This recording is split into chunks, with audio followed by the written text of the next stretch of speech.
الحمد لله والصلاة والسلام على رسول الله وبعد فأعوذ بالله من الشيطان الرجيم بسم الله الرحمن الرحيم والعصر إن الإنسان لفي خسر إلا الذين آمنوا وعملوا الصالحات وتواصوا بالحق وتواصوا بالصبر।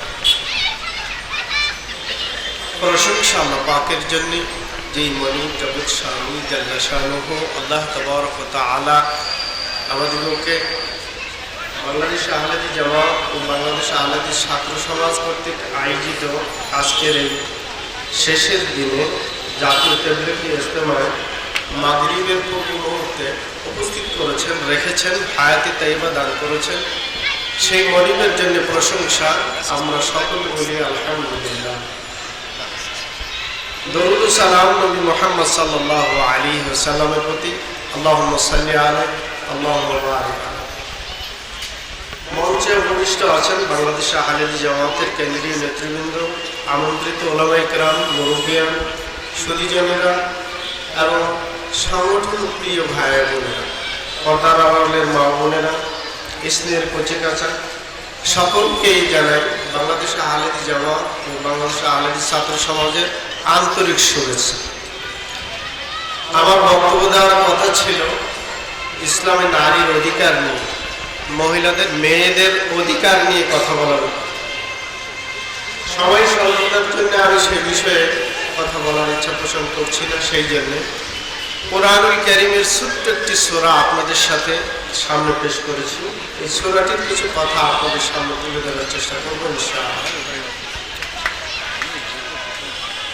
আল্লাহ তাবারক ওয়া তাআলার নবী মুহাম্মদ সাল্লাল্লাহু আলাইহি সাল্লামের উপরে এই সূরা আসর যখন নাজিল হয়েছে, এই আসরের ভিতরে মৌলিক কিছু বিষয় আছে। এই সূরাটি অতীব গুরুত্বপূর্ণ একটি সূরা। এই সূরা নাজিল হলে সাহাবা রাদিয়াল্লাহু আলাইহিম আজমাইনগণ একে অপরে যখন দেখা হতো, সালাম বিনিময় করে একে অপরে সূরা আসর শোনাই দিত। কেন জানেন?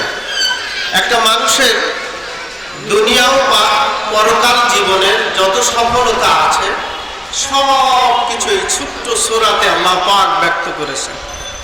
সুবহানাল্লাহ। আব্দুল্লাহ ইবনে আব্বাস রাদিয়াল্লাহু তাআলা বলেন, কিয়ামতের কঠিন মুসিবতের দিনে যারা সালাত পড়ি তাদের হিসাব হবে, যারা যাকাত দেই তাদের হিসাব হবে, যারা সিয়াম পালন করে তাদের হিসাব হবে। অর্থাৎ পৃথিবীতে যত আমল আপনি করেন প্রত্যেকটা আমলের কিন্তু হিসাব হবে, হিসাব দিয়ে জান্নাতে যেতে হবে। কিন্তু একটা বিষয় আশ্চর্য, যার কোনো হিসাব হবে না, যেই বিষয়টা ধারণ করলে, যেই অবস্থাটায় থাকলে কিয়ামতের দিনে তার জন্য কোনো মিজান হবে না, তার কোনো হিসাব হবে না, বিনা হিসাবে জান্নাত যাবে না। সুবহানাল্লাহ বলেন। তাহলে এই আশ্চর্যজনক বিষয়টা আমাদের জানা দরকার নেই, নিশ্চিত জানা দরকার। আর সেই বিষয়টা হলো সবর। কি? সবর। ধৈর্য ধারণ যারা করবে আল্লাহ সুবহানাহু ওয়া তাআলা কিয়ামতের দিন তাদেরকে বিনা হিসাবে জান্নাত দেবেন। আবার এই ধৈর্য ধারণের স্তর আছে, প্রকারভেদ আছে, বিভিন্ন বিষয়ে ধৈর্য সবর। আপনি সব বিষয়ে খালি সবর করবেন তা কিন্তু হয় না। অন্যায় চলছে, আপনি অশ্লীলতা চলছে, সেখানে বেহায়াপনা চলছে, আপনি সেখানে সবর করবেন তা না। কিন্তু সবরেরও কি আছে? প্রকার আছে। সম্মানিত উপস্থিতি, আল্লাহ সুবহানাহু ওয়া তাআলা এই সূরাতে দুনিয়ার যত মানুষ আছে সব মানুষকে ক্ষতিগ্রস্ত বলে আখ্যায়িত করেছে। সবাই আমরা যারা হুজুর মনে করি তারা, মুফতি সাহেবরা আছেন, শায়েখ সাহেবরা আছেন, খতিব সাহেবরা আছেন, ইমাম সাহেবরা আছেন, বক্তা সাহেবরা আছেন, সাধারণ মানুষ আছে, শিক্ষিত মানুষ আছে, মূর্খ মানুষ আছে, সবাই আল্লাহ তাবারক ওয়া তাআলা বলছেন সকল মানুষকে ক্ষতিগ্রস্ততার মধ্যে নিমজ্জিত। তবে তারা ছাড়া কারা ক্ষতিগ্রস্ততার মধ্যে নাই? ইল্লাল্লাযীনা আমানু, যারা ঈমান এনেছে। ঈমান আমিও এনেছি, আপনিও এনেছেন।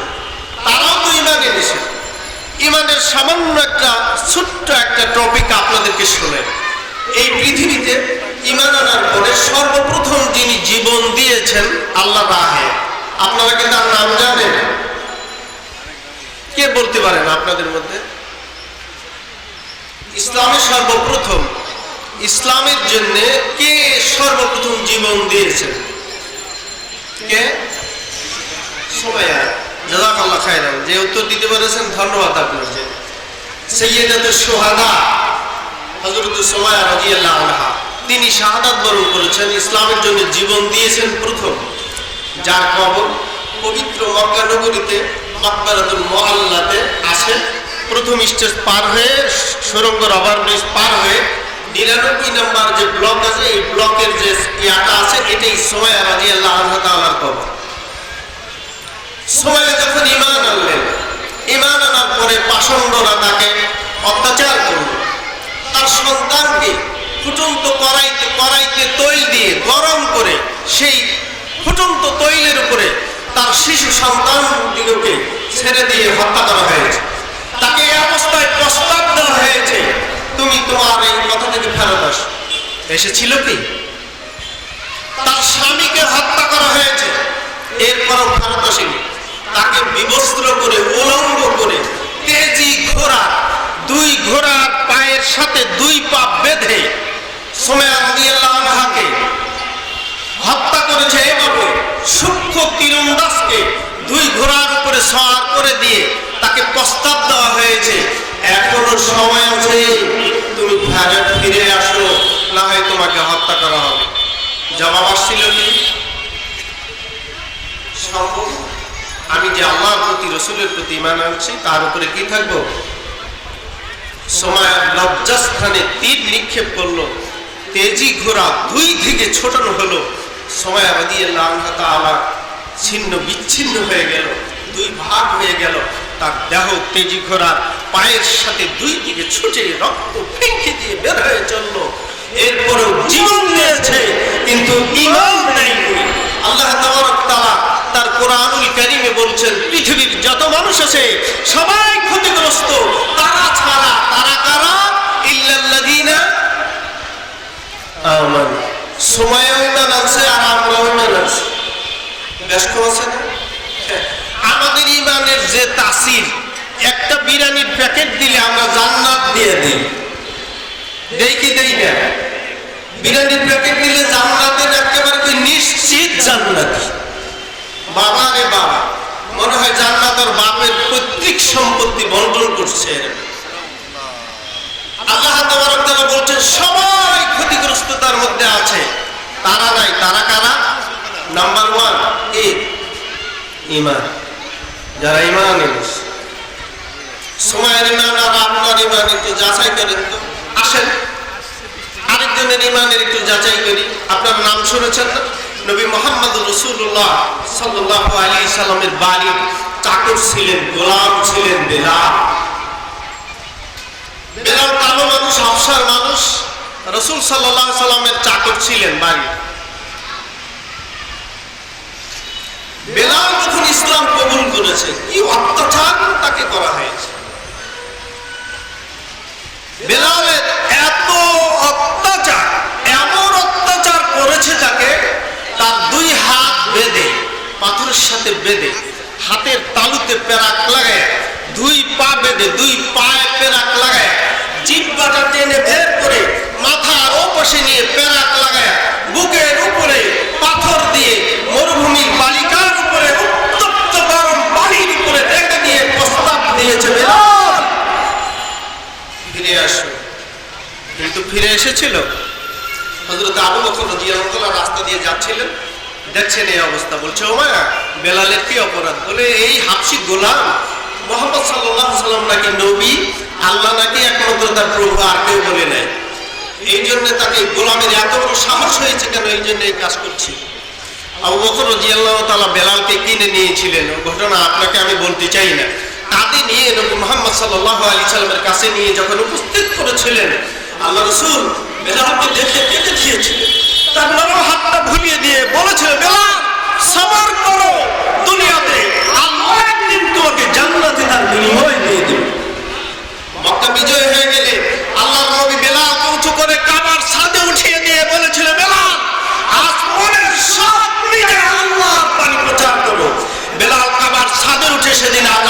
দিয়েছিলেন। আরবের সেই কাফের বদভক্তরা জাহেলি নেতারা তারা আশ্চর্য হয়ে গেছে, মুহাম্মদ সাল্লাল্লাহু আলাইহি সাল্লাম সাধারণ একটা গোলামকে কাবার উপর উঠিয়ে দিয়েছে। রাসূল সাল্লাল্লাহু আলাইহি সাল্লাম তিনি মেরাজ গিয়ে দেখেছিলেন বেলালের সেই ইতিহাস আপনারা সবই জানেন। একটা গোলাম, একটা সাধারণ একটা গোলাম ঈমান আনার কারণে আল্লাহ রাব্বুল আলামিন তাকে দুনিয়ায় জান্নাতের সুসংবাদ দিয়েছে। তার ঈমান আর আপনার ঈমান একটু তুলনা করেন মিয়া, বোঝা যাইবে। আজকে জিজ্ঞাসা করেন যে সমস্ত আয়নাঘরের লোকেরা ছিল তারা কি অবস্থায়, কি ও নির্ধারণ অত্যাচার তারা সহ্য করেছে।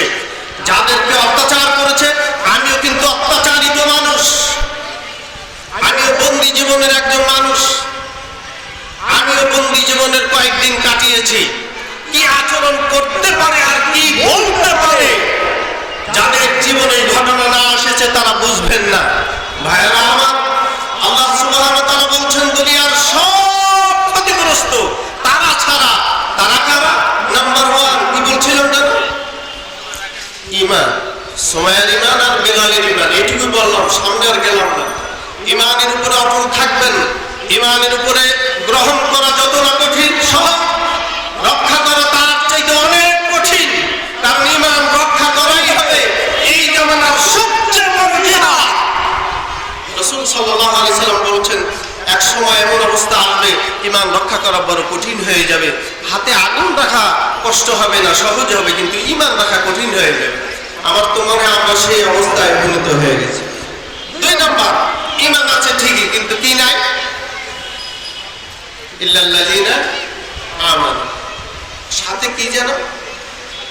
ওয়া আমিলুস সালিহ। ঈমান আছে, আমল নাই, ঈমানের দাম আছে। আমার দিক লাগে উনি নাকি সাইকুল হাদিস, উনি নাকি এমন, উনি নাকি এমন। এত বড় মসজিদের খতিব, উনি প্রথম নিয়োগ পেয়ে রফুলুদ্দিনের হাদিস পাইলেন, আর কোন হাদিস উনি চোখে দেখেন নাই। উনি মানে এত তেজ যে উনি রফুলুদ্দিনের হাদিসের উপরে কটাক্ষ করেছেন। আপনি তওবা না করা পর্যন্ত আপনার পিছে সালাত হবে না, কারণ আপনি রাসূলের হাদিসকে, হাদিসের মুতাওয়াতিরকে আপনি অস্বীকার করেছেন।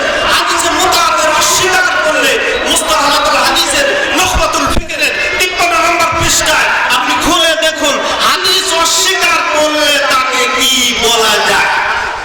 মুতাওয়াতির হাদিস অস্বীকার করলে 5টা হুকুম, তার একটা হুকুম আছে 3 নম্বরে, মুতাওয়াতির হাদিস অস্বীকারকারীকে কাফের বলা। আমি তা বলছি না, সম্মানিত উপস্থিতি, আমি যেন বলতে চেয়েছিলাম কি, ঈমান আনবো, সাথে সাথে কি করব? আমল করব। কি আমল? আমল করলেই কাম হইব না, আমল হতে হবে সৎ আমল। কি আমল? সৎ আমল কোনটা? আজকের শরীয়তুল্লাহ মসজিদে খুতবায় শুনেছেন আমাদের সিনিয়র নায়েব আমির ডক্টর মুসলিউদ্দিন সাহেব বলেছেন, কি বলেছেন বলেন তো? সুন্নাহ। উনি সুন্নাহ নিয়ে আলোচনা করেছেন। আপনারা কিছু কিছু শুনেন না, বলে না সুন্নাহ কাকে বলে, কাকে সুন্নাহ পালন করলে কি হয়, কোন কোন সুন্নাহ পালন না করলে গুনাহ হয় না। কোন কোন সুন্নাহ আপনি পালন না করলে, আপনি অস্বীকার করলে, সুন্নাহর যদি সরাসরি বিরোধিতা করেন তাহলে কিন্তু মুসলমান। আমল করেন নাই সমস্যা নাই, কিন্তু বিরোধিতা করছেন ঈমান, তাহলে ঈমানের পরে কি কাজ? আমিলুস সালিহ, সৎ আমল করব। তো আমরা সৎ আমল করতে রাজি আছি না? ইনশাআল্লাহ। ওয়া তাওয়াসাউ বিল হক, কি করব? হকের দাওয়াত দেব। হক খালি দাওয়াত দেব আর হক আমরা মানব না। আমার খুব গুসা লাগে, আমি খুব একটু রাগী মানুষ, তো আমরা জন্মগত ভাবে আমরা খান মানুষ, তো খান মানুষের নাকি রাগ বলে একটু বেশি। তারপরে আমি আবার একটু অসুস্থ, তো সেদিক থেকে আমি একটু রাগের বেশি। সব কিছু আমার সহ্য হয় না, এত কিছু ভালো লাগে না। এই বাংলাদেশে আহলে হাদিস অধ্যুষিত, আহলে হাদিস মনোবাঞ্ছনা, সালাফি আকীদায় সঠিক সহিহ সুন্নাহর অনুসারী আমরা যারা বলছি, আপনাদেরকে পায়ে হাত দিয়ে অনুরোধ করছি, আমি ছোট মানুষ বলে গেলাম, অদূর ভবিষ্যতে আপনারা যদি এক প্ল্যাটফর্মে এক দাবিতে রাস্তায় নামতে না পারেন, আপনাদের পিঠের চামড়া দিয়ে এই দেশে বেদাতিরা ঢুকঢুকি বাজাবে। সেদিন আপনারা চিল্লাইবেন, কোনো কাম হইব না।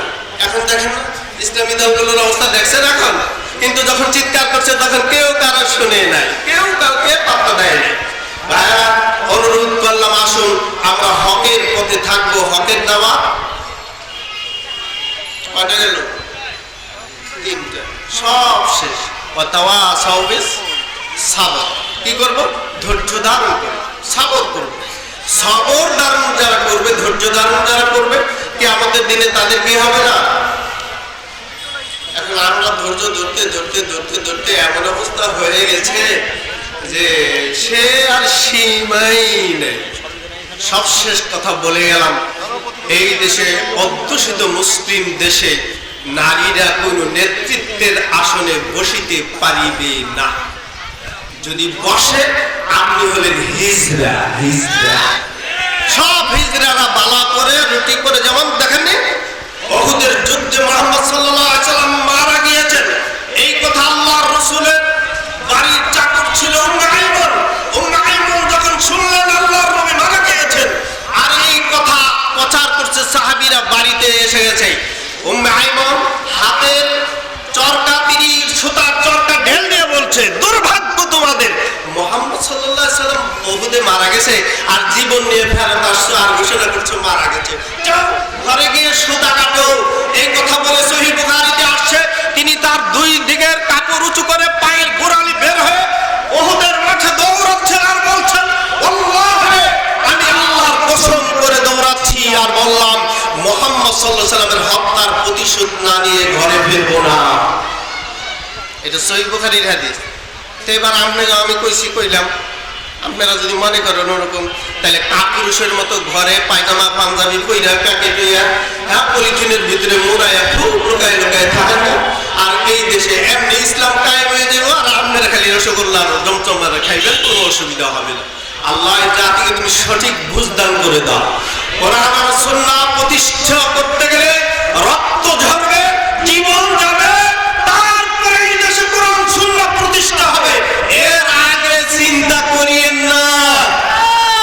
এত সহজ নয়, এত সোজা নয়।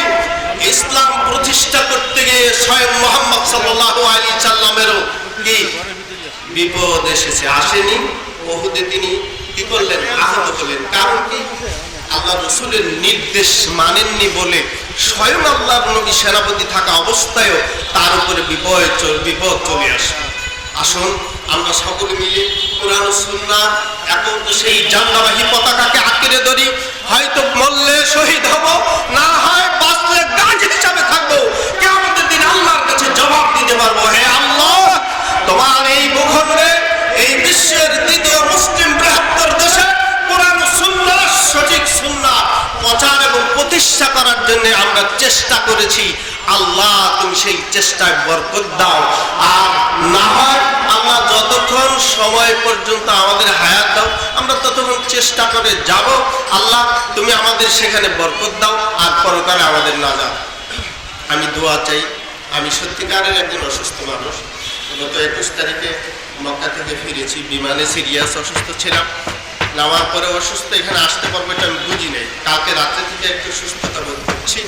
আপনাদের কাছে আমি দোয়া চাই। বাংলাদেশ আহলে হাদিস জামাত, বাংলাদেশ আহলে হাদিস ছাত্র সমাজ এবং বাংলাদেশ জাতীয় ইনসাফ পার্টি সামনে হাঁটি হাঁটি পা পা করে আপনাদের ধারে ধারে ডাকছে। এই হাতছানি দিয়ে আসুন এই দেশে কোরআন ও সুন্নাহ না দেখে যেতে পারলেও আমরা যাতে তার বীজ রোপণ করে যেতে পারি, আর সেই বীজ আমাদের পূর্ববর্তী উত্তরসূরিরা অঙ্কুরিত হয়ে দেখতে পারে। এই সোনালী এই সমাজ, সোনালী এই যুগ, সোনালী এই রাষ্ট্র, এই দেশ যাতে প্রতিষ্ঠা হয়। আল্লাহ আপনাদের আমাদের সবাইকে যেন এই কাজ করার তৌফিক দান করেন। বাংলাদেশ আহলে হাদিস জামাতের আমাদের কেন্দ্রীয় সম্মানিত আমির সাহেব, উনি অসুস্থ হয়ে আছেন। আল্লাহ তাকে হায়াতে তাইয়্যিবা দান করুন, তাকে সুস্থতা দান করুন। দুনিয়া ছেড়ে যেদিন চলে যাবেন আল্লাহ যেন সেদিন তাকে ঈমান নিয়ে যাওয়ার তৌফিক দান করেন। আমিও গুনাহগার মানুষ, আপনাদের জন্য দোয়া করছি। আমার জন্য আপনি দোয়া করবেন, আমার জন্য দোয়া করবেন। আমার কথায় আপনারা যদি ভুল ত্রুটি মনে করে থাকেন, কষ্ট পেয়ে থাকেন, আমি আপনাদের কাছে ক্ষমা চাই। আকুলি হাযা আস্তাগফিরুল্লাহ লি ওয়া লাকুম ওয়া লিসাইরিল মুসলিমিন ফাস্তাগফিরুহু ইন্নাহু হুয়াল গফুর।